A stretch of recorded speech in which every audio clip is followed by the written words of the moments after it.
Nah, ini gue juga masih basah sebenarnya kaos. Dia juga masih basah. Oke.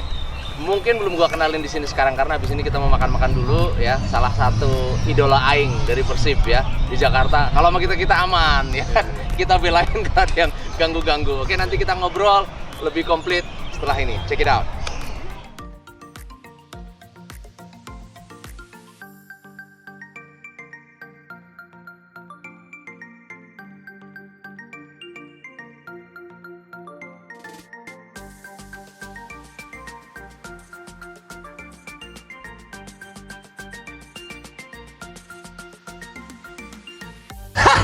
Ini minum udah habis. Udah nambah berapa kali kok? Saya dua kali. Dua. Irvin berapa, Vin? Dua. Wah, semuanya banyak kali habisnya ya kan. Anak-anak Medan ini dulu kita namanya geng asam kumbang waktu di anak Medan. Ini masih di Medan gitu. Jadi memang makan banyak udah biasa ya. Ini ada Ardi Idrus ya, back tangguh kiri dari Persib yang selalu masuk 11 starter. Mantap nih. Kita tanya-tanya bentar nih. Jadi gini, salah satunya di sepak bola yang mau kita obrolin juga ke anak-anak kan soal bagaimana memanage dia untuk menjadi pemain bola. Ya. Kalau kau sendiri memaintain badan, memaintain fisik selama proses karantina ini bagaimana? Ya, pertama pasti saya jaga pola makan. Jaga pola makan. Ini karena lagi off ya, Ya. jadi cheating-cheating dikit lah. Terus. Terus yang kedua, saya tiap hari paling saya latihan. Kalau Latihannya apa? ya, kecuali Seperti- hari Minggu saya libur. Oke, latihannya seperti apa biasanya? Virtual?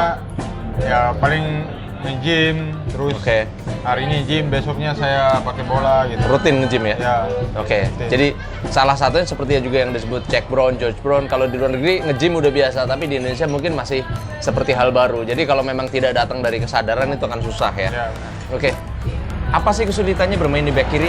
Karena kita kalau cari, saya dulu pelatih juga, tanya Irvin nih ya. Kalau nyari back kiri itu susah, striker itu susah.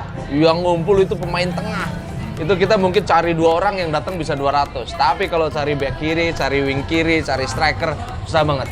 Di back kiri itu kesusahannya apa sih?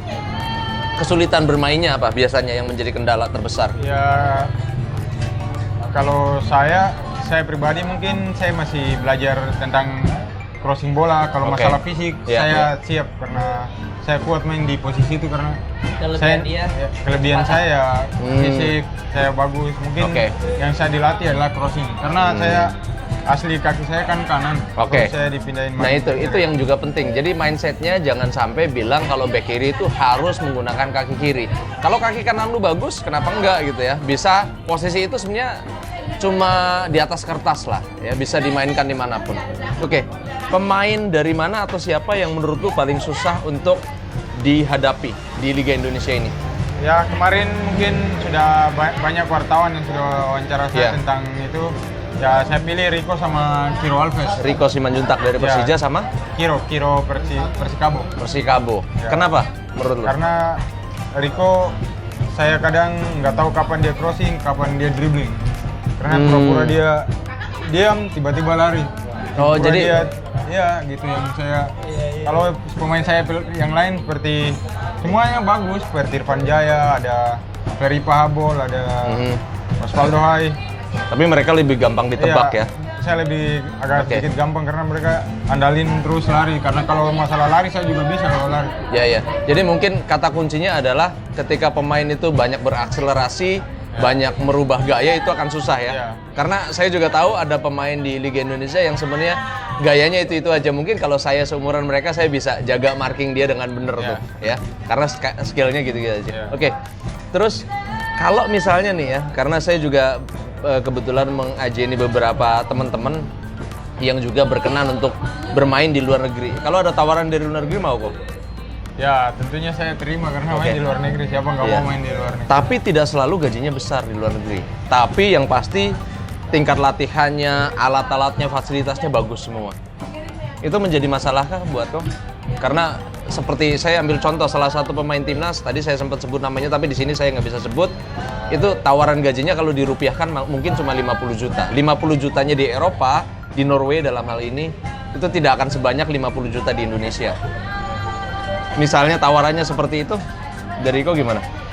Ya mungkin saya juga berpikir saya ngobrol sama keluarga walaupun saya nggak bisa ngambil keputusan sendiri karena Oh, oke. saya harus bicara sama keluarga karena saya tinggalin keluarga Iya, terus iya, saya iya. Betul, saya betul. berkarir di luar negeri Betul. itu bukan gampang. Ya. Tapi kalau Tapi ini kan juga seperti nilai investasi, artinya mungkin pendapatan sedikit, tapi nanti badan kamu, skill kamu itu akan kebentuk dengan cepat.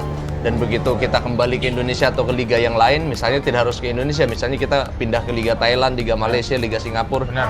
harganya akan lebih tinggi, kemampuannya akan lebih bagus, gitu. Ya, Oke. yang intinya sih saya kalau berkarir di luar negeri saya mau, tapi kembali lagi sama keluarga juga. Oke. Kalau saya pribadi pasti saya mau, bukan masalah Oke. duit yang, tapi saya juga terima dukungan dari kedua orang tua. Gitu. Betul, itu yang penting banget. Alhamdulillah dia bilang bukan uang melulu yang akan dibicarakan, tapi juga support dari keluarga. Oke, karena biasanya ketika pemain, ini yang bolak-balik saya sebut, termasuk tadi ngobrol sama Irvin, ketika bicara luar negeri, kendalanya banyak nih. Misalnya kayak bahasanya berbeda, makanannya berbeda, cuacanya berbeda, culture-nya berbeda, habits-nya berbeda.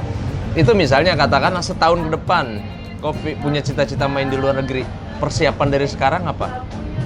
Katakanlah 1 tahun ke depan sudah ada klub yang berminat, kira-kira untuk 1 tahun ini persiapannya akan dilakukan apa aja? Yang pertama yang saya latih adalah fisik dan mental. Fisik dan mental, yes. Ya, kalau masalah makanan mungkin saya adaptasi kalau soalnya Cepat ya bisa beradaptasi, karena Ya. di sana mungkin tidak akan ketemu nih coto Makassar. Ya benar. Yang Ketemunya pertamanya spaghetti, sih- salad gitu, oke. Yang pertamanya sih mental, saya harus Oke. lawan itu kan. Betul, ya, karena itu kunci terbesar dimanapun medannya adalah mental harus dikuatkan. Terus lainnya Ya lainnya, akan belajar juga bahasa misalnya. iya benar. Ya, Ada karena bahasa di Norway pun bukan bahasa Inggris. Kalau bahasa Inggris mungkin kita dapat di sekolah, Terus dapat dengan teman-teman ya kan. cuaca juga gitu. Ya, menyesuaikan cuaca ketika Ya. dingin gitu. Benar.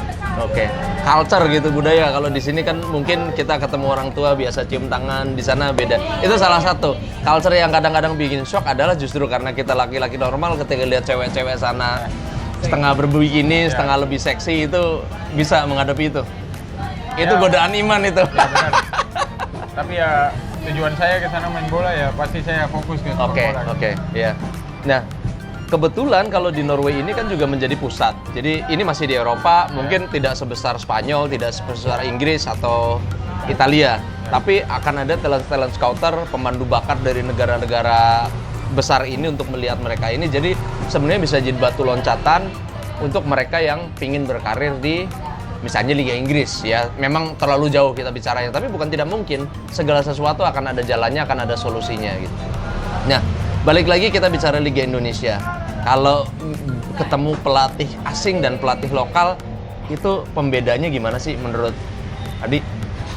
Kalau bedanya mas, kalau beda pelatih lokal sama pelatih asing, agak bedanya di karakter ya. Karakter. Ya. Karakternya berbeda-beda. Kadang pelatih asing memang karakternya ada yang suka keras gitu. Iya. Keras. Nah, terus disiplinnya harus disiplin. Pelatih asing rata-rata disiplinnya Nomor satu ya? Nomor satu ya. Iya, betul. Oke. Terus kalau lu sendiri lebih nyaman dengan pelatih lokal atau pelatih asing atau nggak masalah? Saya nggak masalah, saya menyesuaikan aja. Tapi ya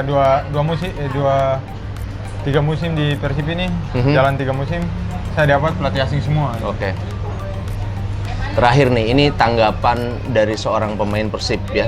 Ini mungkin isunya sensitif, tapi ini tetap terjadi dan harusnya tidak terjadi karena sepak bola sejatinya harus menyatukan semua, apapun itu sukunya, agamanya, rasnya dan lain-lain. Ini ketika melihat The Jack dan Bobotoh itu masih berantem, pesennya gimana nih? Ya mudah-mudahan kedepannya Bobotoh sama The Jack mungkin damai biar gimana ya, biar kita tim Persib main ke Persija, supporter juga ada gitu. Ya. Persib ada supporter kayak Baik itu Jakarta. sebaliknya ya, Persija Sebaliknya, main ke ya, Bandung. mudah-mudahan Iya dong, seperti itu. ayo dong damai, please ya. Bukan cuma harapan saya, yakin harapan pemain, Kalau harapan sebagai semua orang. pemain kita sama pemain aja kok. pemain Iya. Berapa aja? Persib sama Persija kita berteman. Mungkin di lapangan ya Iya. batas 90 menit. Ya, Oke. di luar kita udah teman. Siapa pemain Persija yang paling dekat? Atau Ya, mungkin ngefans sering gitu kamu? ngechat Ya. sama, maksudnya sering dekat ya ada Rezaldi, ada Rico. Rezaldi, Rico. Tuh ya. Itu. Jadi Sekarang ada Mark Locke juga, Mark Locke udah gitu. ya apalagi udah ngerti bahasa Indonesia lebih Iya. lancar ya. Tuh. Jadi pemain-pemainnya aja akur kok, nggak berantem. Kenapa sih kalian yang jadi supporter masih berantem terus? Ayolah, damai ya. Cheers, itu aja dari Coach Yaya. Thank you banget, Di. Ya, siap. Ya, sukses selalu di Persib. TikTok Football First. Oi oi oi. Oh, ya.